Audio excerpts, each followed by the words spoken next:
अस्सलाम वालेकुम प्यारे बच्चों, आज हम करेंगे वाहिद जमा की मश्क नंबर 2। मश्क नंबर 1 आपने अपनी कॉपी में कर ली थी, आज हम करेंगे मश्क नंबर 2। ठीक है, ये भी आपने अपनी कॉपी में करना है। खाली जगह में वाहिद के जमा या जमा के वाहिद लिखें। तकरीब में बहुत से देश मौजूद थे।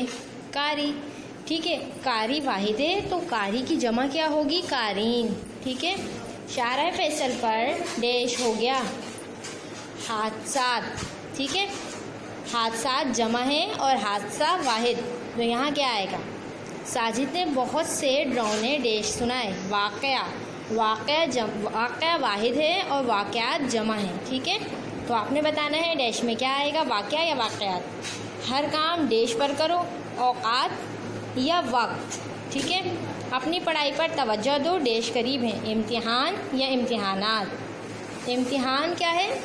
वाहिद है और इम्तिहानात जमा है। ठीक है, आपने ये काम भी अपनी कॉपी में करना है। आज के लिए ही अल्लाह हाफ़िज़।